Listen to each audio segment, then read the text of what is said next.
The Messiah said, "When you come to know yourselves, then you will become known, and you will realize that it is you who are the sons of the living Father. But if you will not know yourselves, you dwell in poverty, and it is you who are that poverty."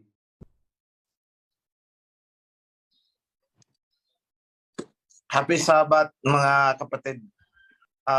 Ako'y natutuwa na tinitingnan yung celebration ng mga kapatid natin sa US.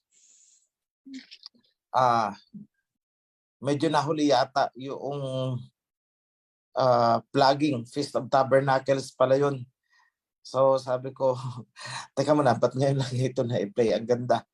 Okay, but anyway, so just to let everyone know na may mga kapatiran tayo na naandun sa kabilang dako ng mundo.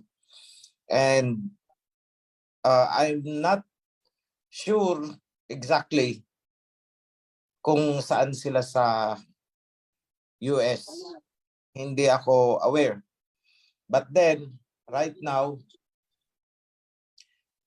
gusto kong ipaalam sa inyong lahat na nagkaroon ng what do we call that? Snowstorm sa US. Actually, habang nakikinig ako sa mga messages, tinitingnan ko sa YT yung nangyayari doon. So, is historic. Ibig sabihin, pambihirang mangyari na ang kapal ng snow ay umaabot ng 6 feet. Ang kapal. So, may mga places na 7 feet.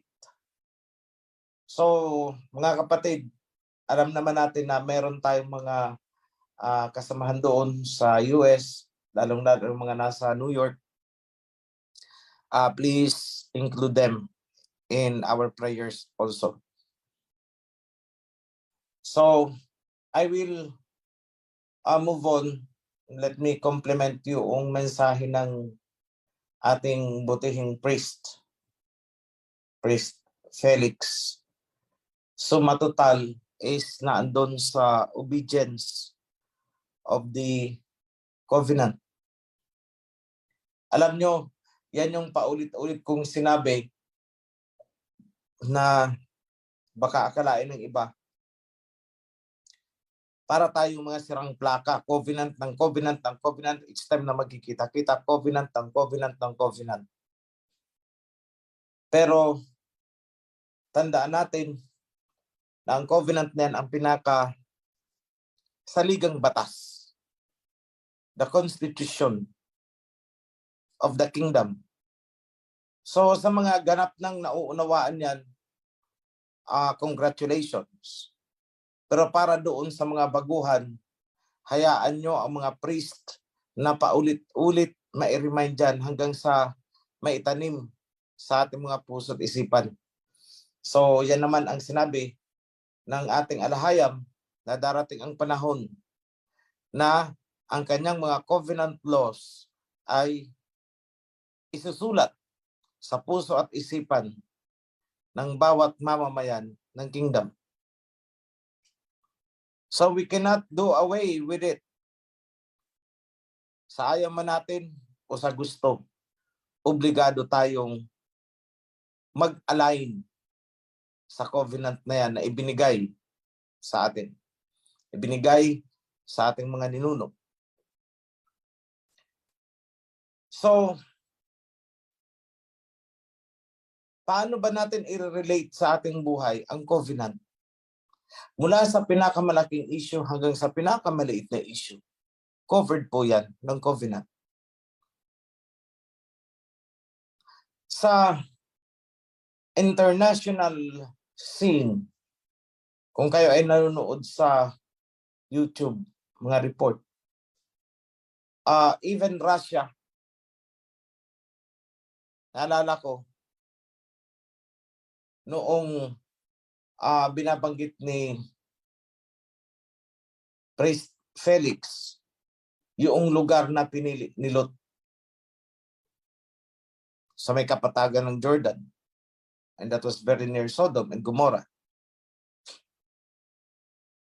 And alam naman natin na later on tinunaw ang Sodom and Gomorrah. So in general, I would say na ang isa sa pinaka malaking dahilan ay ang sexual immorality.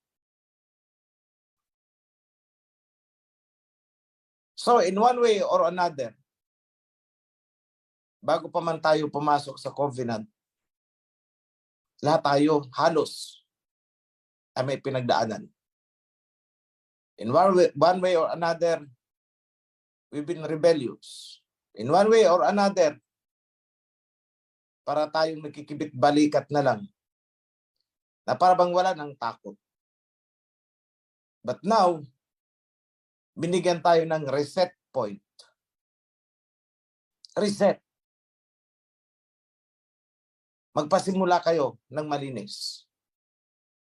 Bumalik kayo sa akin. Return to me, and I will return to you. Yan ang salita ng ating alahaya.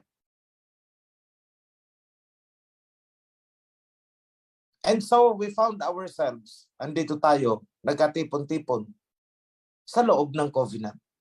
Ito ay isang invisible na bubong kung saan tayo lahat ay nakasilong.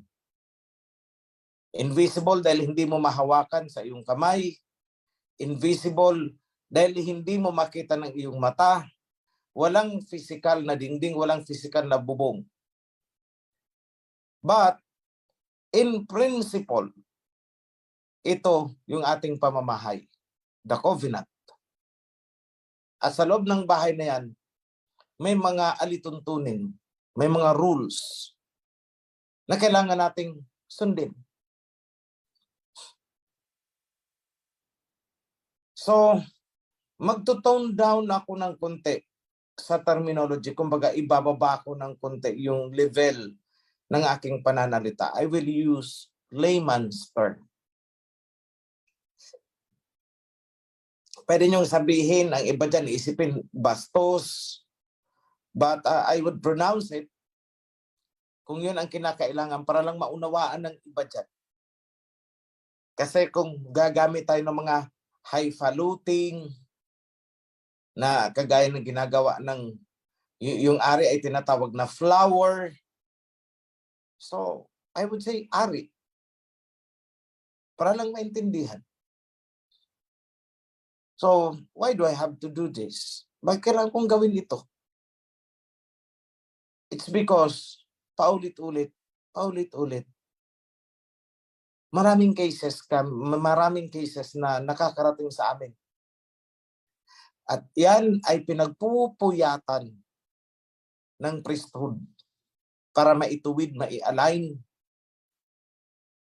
Pero yung disalignment actually is nanggagaling doon sa kakulangan ng kaalaman, sa sabayan ng tukso, sa sabayan ng pangangailangan, and so bumibigay.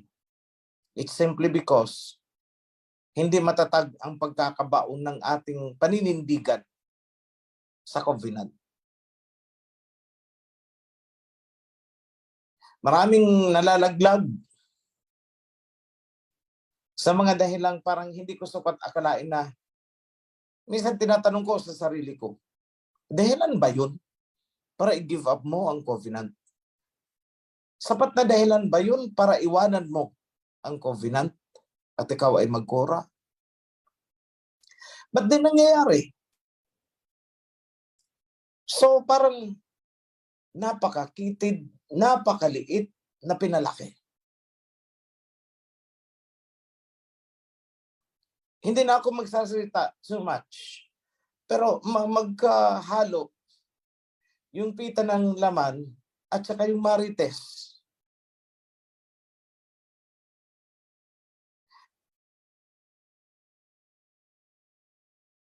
Meron namang feeling nila ay banal na sila sa sarili nila. At ang nasa harap nila ay para bang napakadumi sa kanilang paningin. At sasabayan ito ng marites. I hope nakikinig ang mga concerned persons dyan. Actually, kaya ko ito sinasabi, huwag nyo lang sabihin na may pinatatamaan. Talagang pinatatamaan ko kayo. May pinatatamaan na naman eh. Yan ang ayoko kasi may pinatatamaan pag nagme-mensahe. Tama. Pinatatamaan ko talaga kayo. Kayong mga concerned citizens. Para ano pa, magsalita-salita ang mga priest kung walang pinatatamaan, meron talagang pinatatamaan. Kasi ang lahat ng ito, mga mensahe na narinig ninyo, ay talagang patama yan lahat sa ating lahat. Di naman natin pwedeng sabihin na, oh, ito para sa inyo lang, hindi para sa kanila. Hindi eh. Para sa lahat yan eh. So kapag ikaw ay umaray, guilty ka kasi eh.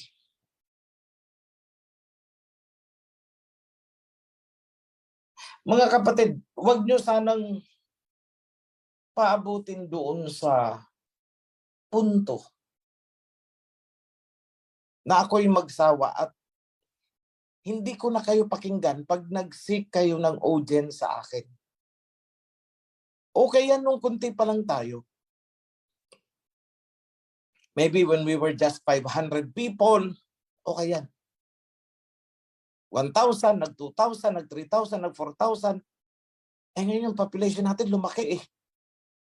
Marami pang nakapila sa Joshua.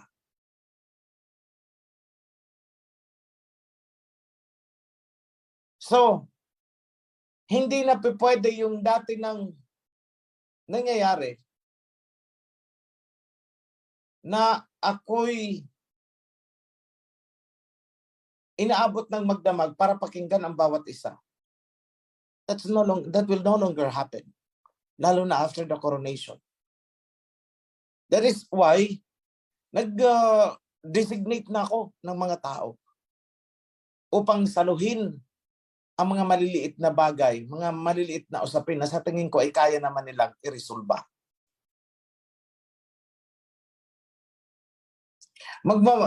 Yung mga issues, kagaya ng mga marites dito, marites doon, hindi ko na po yan pakikinggan. Hindi ko na yan pag-aaksayan ng panahon na para litisin or what.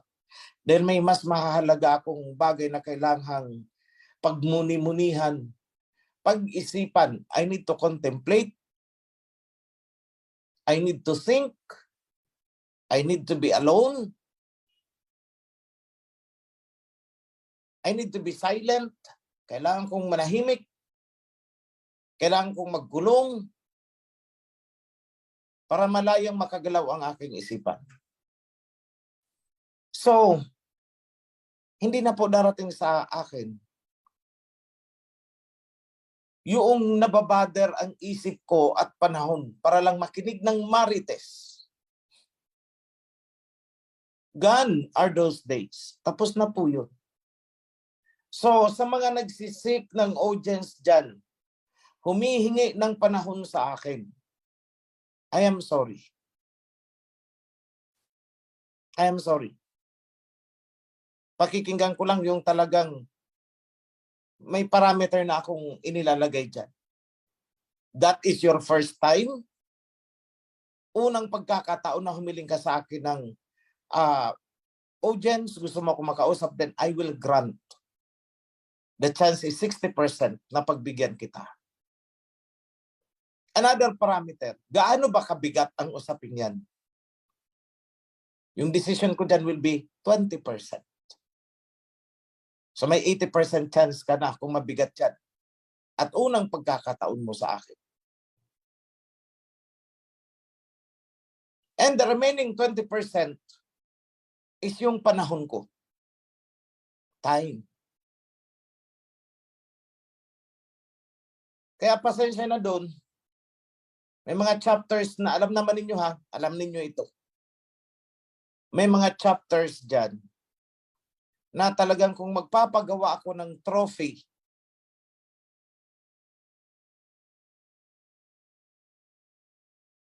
outstanding performance in Marites Award, meron akong bibigyang trophy na yan. Isang chapter. May tropeyo kayo. Yan na lang ipaparating ko sa inyo. Congratulations, yan ang ginagawa nyo. Marites dito, marites doon. Eh aba, pati sisi ninyo, chinichismis ninyo. May isa pa sa inyo, pumunta pa sa kabilang chapter para i-chismis. Alam ko yan. Nakarating sa akin yan. Yung isang babaeng inosente, ginawa ninyo ng istorya na kinain ang hotdog ni Sisi. Nakarating sa akin yan. Naka-record. Pati voice record, pati mga screenshots. Andito sa akin. Kaya wala na akong panahon eh. And the same people propagating these stories, the same people na involved din noon sa same story. Yung bang tipong nakitang magkatabi ang tsinelas at ang istorya ay nag-TikTok daw.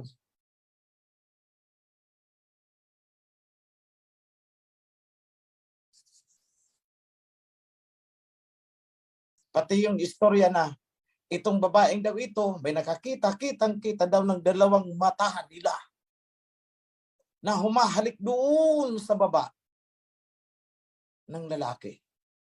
Alam niyo kayong mga nagpo-propagate ng ganyang sabihin ko sa inyo, kayong mga nagpo-propagate, nagpapanimula ng mga ganyang chismis, kayo ang may pagnanais at pagnanasa ng laman. Sa totoo lang. At dahil hindi ninyo matanggap sa sarili niyo na ganyan kayo, ibinabato ninyo sa iba. Defense mechanism. In psychology, tinatawag yan na denial and projection. I-deny mo sa sarili mo dahil alam mong hindi ka nais-nais, itong pagnanasa at pananabik na naramdaman mo sa sarili mo dahil tigang na tigang ka at craving ka talaga sa laman at ibinabato mo doon sa ibang tao upang doon ay tutuligsain mo.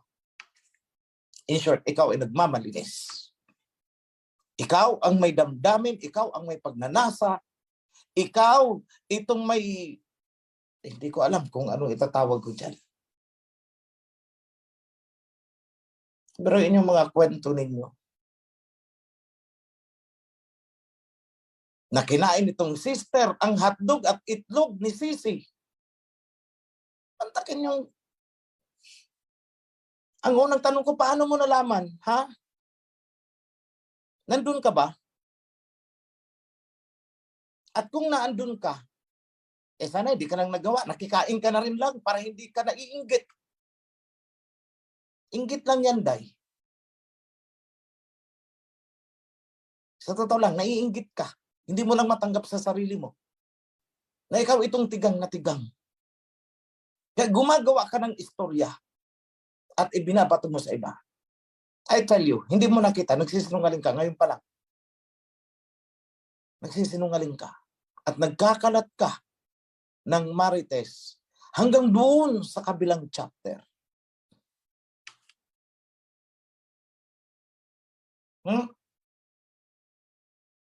Rizal, ay nako, nadulas tuloy ako. O sige na nga, nadulas na rin lang ako eh. Rizal,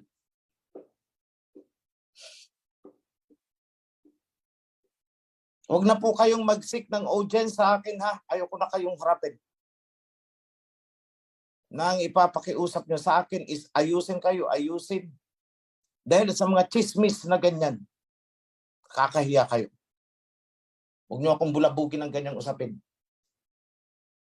Padalang ko na lang kayo ng tropeyo dyan. Marites Trophy. O sabihin nyo, hiniya ko kayo. Di ba't ganito naman talaga? MCIT, paki-chop off na lang ito. Pero kung malaman man ito ng public, so be it. Makita nila na we don't tolerate such things inside. This is a rebuke. First time, pinatawag ko kayo. Second time, pinatawag ko kayo. And the third time, kakalagyan ko kayo sa assembly. Di ba yun naman ang kasulatan?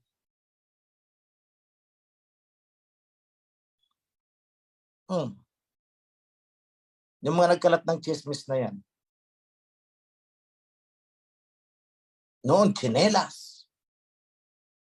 Ngayon naman, nung piniga ko na nakita mo, nandun ka. Hindi ang chinilas ang naandun. Hindi yung motor naandun. Okay, fine. Pero nakita mo ba? Okay, assuming na naandun nga. Nakita mo ba? Hindi. So, huwag kang magkikwento. Huwag kang magchichismis. Baka nakitulog lang yung tao at ginabi. But for you to assume na may nangyayari, teka lang.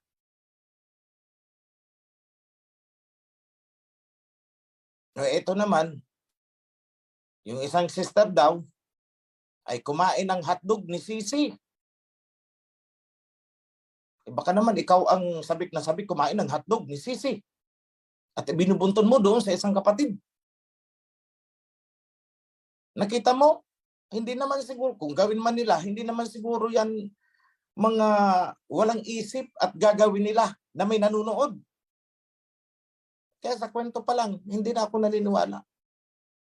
O ikaw, sister, kakain ka ng hotdog ni Sisi? Sa lugar na may nakakakita? Sige nga. Common sense. In short, kasinungalingan.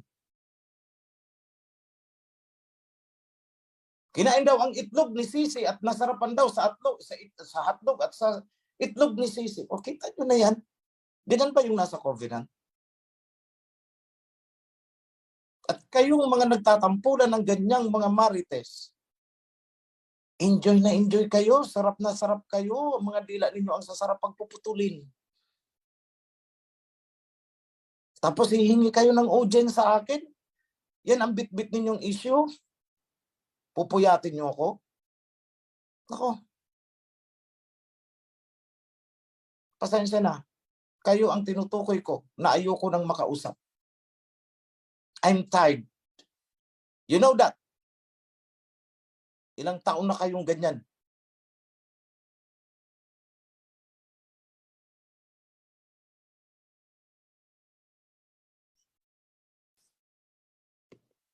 Isa-isahin ko na. Pangalawa, Hong Kong. Diba sinabi ko sa inyo noon, sana last na ito. Inabot tayo ng alas 4 ng madaling araw, wala akong tulog. Para ayusin lang yung mga gusot ninyo. Paulit-ulit. Ngayon you are again seeking audience with me. What for? Para puyatin ako?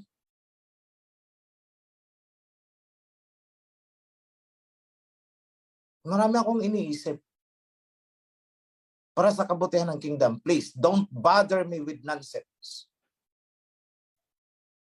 Pinakinggan ko ang meeting sa inyo dyan habang nasa biyahe ako . Nasa biyahe ako, nakatutok ako noon habang kayo ay nag-meeting. And I listened to everything. Nakita ko kung paano nyo tratuhin ng isa't isa. And it makes me sad.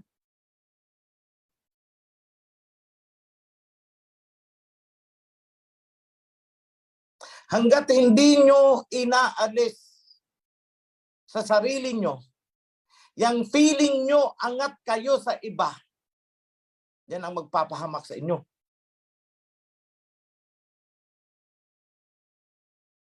And I'm telling this to every one of you. Alam nyo, ganito . Kapag feeling natin angat tayo sa iba,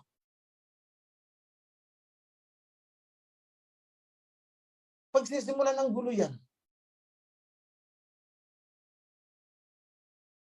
Let me announce this. I am resolving this issue in Hong Kong once and for all.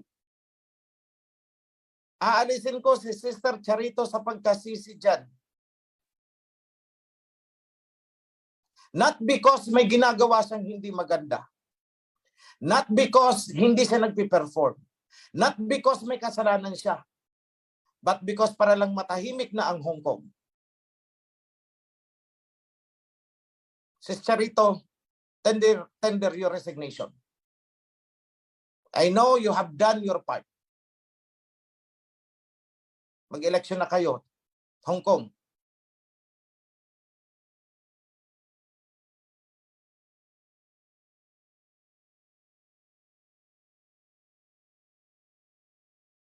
Huwag niyong sabihin na sabat na sabas, ganito ako. Walang nasusulat sa kasulatan na hindi ako pwedeng mag-rebuke sa araw ng sabas. Wala.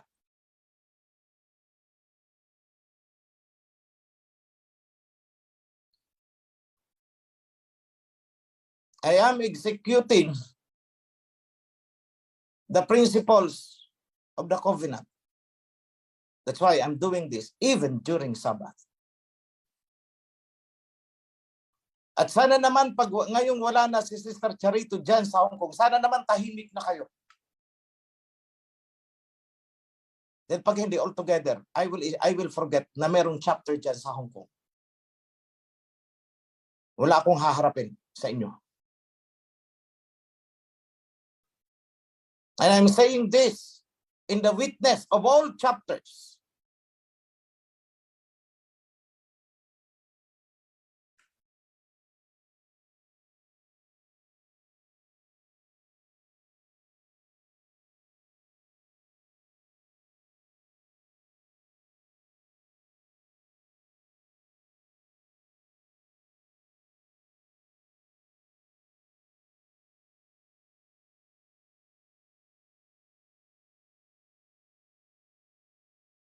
In the witness of the whole congregation, in the witness, in the presence of the whole assembly. And I will not retract this. So Sis Charito stepped down. Not because ikaw ay may kasalanan, not because ikaw ay nagkulang, not because ikaw ay may pagkakamali, but because para mabigyan ng pagkakataon yung mga gustong umupo sa pagkasisi, please step down. Sis Charito, you will be small in their eyes, but you will be great before my eyes. Remember that.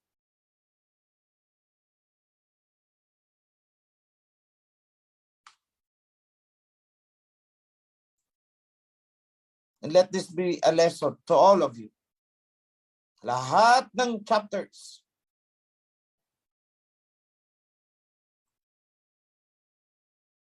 And as a lesson, yung sabi kong I will forget Hong Kong chapter. Ginawa ko po yan. Ginagawa ko po yan. Witness dyan ang General Santos City. They were 80 before. 76 distorted. So I said, tagpasin ang 76, 4 ang matira. Ginagawa ko po yan. For the sake of righteousness, hindi ako magbibilang ng tao. Isa kung isa ang maiwan.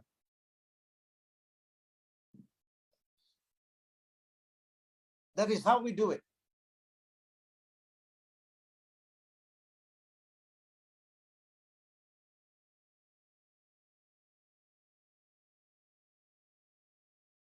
Paulit-ulit kong sinabi sa inyo,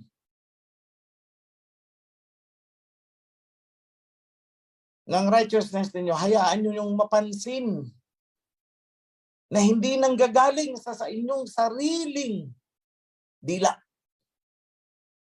Again, I'm talking about this sa mga marites. Hindi mo kailangang siraan ng isang kapatid para lang ma-highlight na ikaw ay banal. Dahil in doing so, lalo kang nagkakasala, lalo kang bumababa sa paningin ko. Hindi mo kailangang apakan o gamitin o sirain ang reputasyon ng isang tao upang palutangin lang na ikaw ay righteous.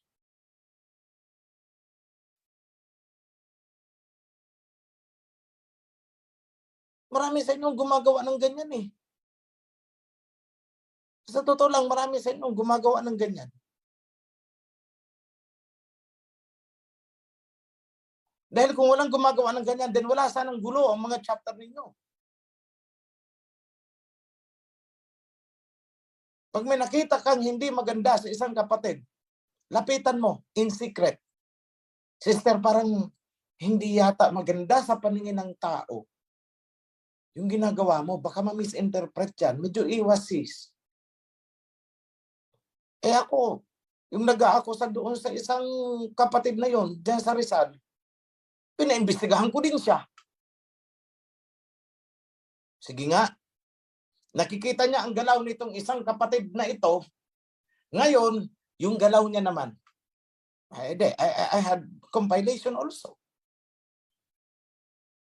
Sinasabihan niya ang isang kapatid na alimbong, ganun din naman pala siya.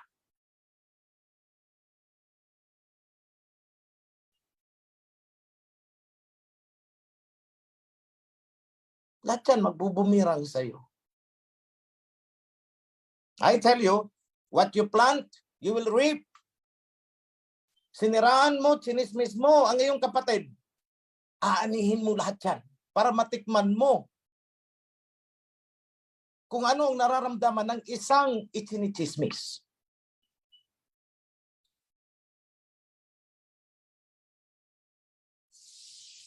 Lahat kayo. Nagsasabi kayo sinasabi niyo na kitang-kita ng aming dalawang mata. Ano?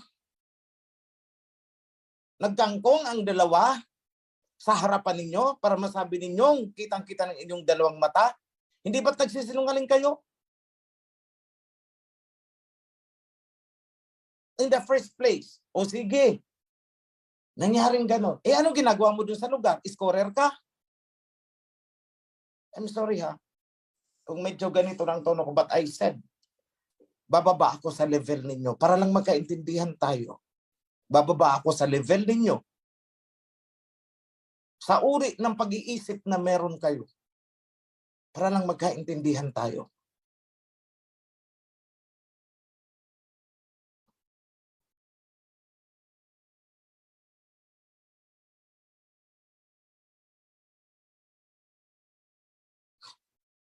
Inaakusahan ninyo ang isang kapatid na malapit sa lalaki, umaalimbong sa lalaki. Baka naman kasi kaya kayo nagkaganyan dahil kayo ang gustong mag-alimbong, hindi kaya?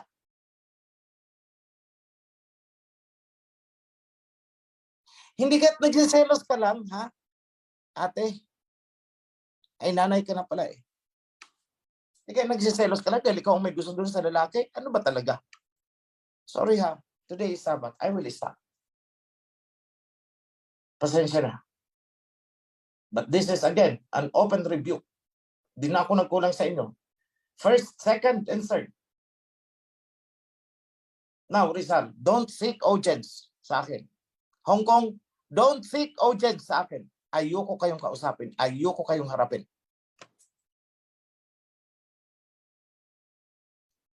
At kung isusumbat nyo sa akin, kung ano man yung naibigay ninyo, ipapaayos ko ang papeles para maibalik sa inyo. Dahil hindi po material na bagay ang pinag-uusapan natin dito. Huwag niyong kalad ka rin sa usapin kung ano man yan. Kung donation man yan o kung ano man yan, pera man yan o lupa man yan. Ibabalik ko sa inyo. I have an instruction already. I instructed Prime Senin. I instructed Priest Dato. Ibalik para wala silang masabi sa atin. Lagyan pa ng interest. Sabi ko sa inyo, hindi nyo mabibili sa pera. Hindi nyo matutumbasan sa pera ang prinsipyo ko. Dahil kung pera-pera lang din lang naman ang pag-uusapan, noong pa man, may nagbibigay sa akin 2 milyon, 3 milyon, 5 milyon. Kung pera lang ang hangad ko, tapos na. Pwede akong humingi, bigyan mo ako ng konto, bigyan mo ako ng ganito, bigyan mo ako ng gano'n. Sige, mananahimik ako, ititikom ko ang bibig ko. Wala akong bibig kasing covenant. Pero hindi ko ginawa. Kaya sabi na, ikaw ay nagtatago, ay natural, magtatago ako. Dahil alam ko may mga galit sa aking tao because what I am doing. Pero I'm not forever hiding. Lalabas ako, kaya kayong mga kurad dyan, lalabas ako. Huwag kayong mag-alala.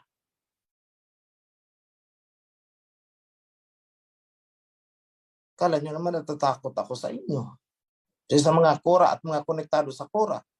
O sabihin nyo dyan sa mga kura. Lalabas po ako sa takdang panahon. So I hope nagkakaintindihan tayo. Today is Sabbath. Yes. And this is the only time I have para malikom kayo, kayong lahat. So I will not postpone what I have to say. Useless kasi na pinag-uusapan natin ang pagbabanal-banalan. It's useless. kung hindi ko tutumpukin kung ano itong ginagawa ninyo.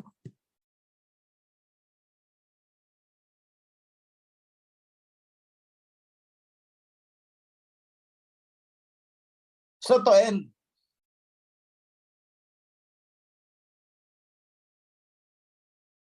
may message. Maiksi lang ang blessing ko ngayon. All that are truly righteous, may all the blessing in its all form mapasa inyo. Except yung mga nagra-righteous-righteousan lang. Only the true righteous in heart and in mind. Be blessed, all of you. Shalom. Ganda. Yada. Yada.